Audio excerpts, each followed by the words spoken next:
في الطريق. احنا بدينا كنهضروا ما خرجنا معنا حتى شي حاجه. عطانا داك الوعود كاذبه كما عطاونا الناس اللي قبل منه، وكما عطانا سي جنان اللي قلت لي انا التقليد على هاد الناس هادو هاد الوليدات هادو على رقبتك سي جنان، قال لي انا التقليد ديال المدينه كامله فينا هو ما بانينا حتى شي حاجه. دوينا مع الباشا اللي كان، دوينا مع السي عبد الجليل البداوي، دوينا مع السي كموش، وحتى واحد ما قدر لنا شي غرض. كلشي الناس تتماطل، الناس كامله تتماطل على هادشي اللي كاين هنا. واش هادشي اللي دايرينو حنا؟ هاد الهضره اللي هضرتوا دابا اولها اللي هضرتي دابا عندنا مستجد ديال جابوا شركه. عندنا مستجد اليوم ديال جابوا شركه.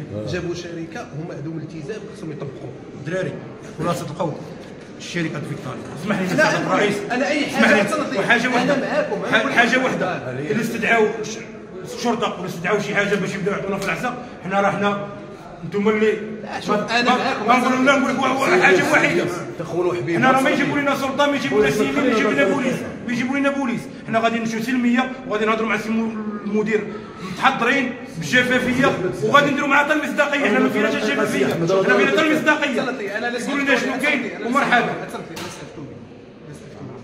عينوا واحد جوج فيكم يمشيو يتحاوروا مع الشركه، غادي نقول لهم المجلس البلدي راه معانا، عطينا روكي. صنت لي اعترف بهذا المحضر اللي دار.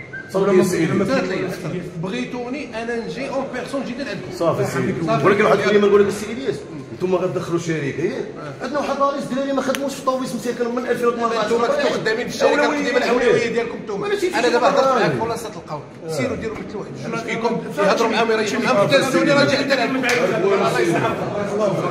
سمحوا لنا اخوان الله يجازيكم بخير.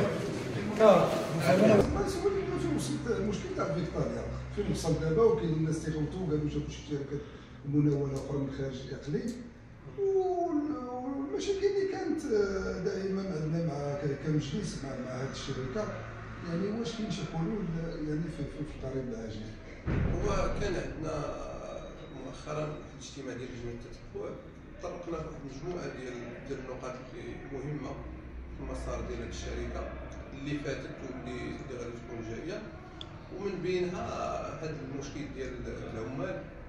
يعني كاين واحد المحضر كانوا داروا مع العمال اللي كاينين حاليا دابا خدامين عندهم باش يعني يدعموهم مع الزياده اللي قررت الحكومه. غير بخصوص هذا الموضوع، دابا الشركه حنا تفاجئنا بان جابت واحد الشركه ديال المناوله وخدمت فيها بعض العمال اللي من خارج المدينه. كانوا بعض الموظفين والمستخدمين تما في الشركه جاوا كيحتجوا بان راه الشركه دخلات وخدموا وظفوا ناس من خارج المدينه. قمت اتصلت بالسيد المدير اللي كاين هنا الحالي وقلت لي بان راه هاد العمليه اللي درتو راه غير معقوله، بان راه حنا عندنا الاولويه لولاد البلاد. ايجاد اي شركه خصها تخدم ولاد البلاد هما الاولين. حتى كنتفاجئ بهاد الاخوان حتى هما هاد المراقبين اللي كانوا في الشركه الاولى قبل ملي كانت الرات، كان عندهم واحد المحضر لان ما كانش عندي علم به بانهم كانوا التزموا معاهم باش غادي يدخلوهم اللي غيبغيو يديروا لي كونترولور. كانوا دوزوا لهم لونتروتيان بان قالوا لهم الا بغيتوا تخدموا خص تكون عندكم بيرميات ديال الكار وداكشي باش يكونوا شافر لانهم حيدوا لي كونترولور. ولكن بصراحه انا كنتفاجئ بهذا التصرف اللي دارت الشركه، ولكن راني علمت المدير وغادي نصيفط لها واحد الكتاب بخصوص هذا الموضوع. شكرا.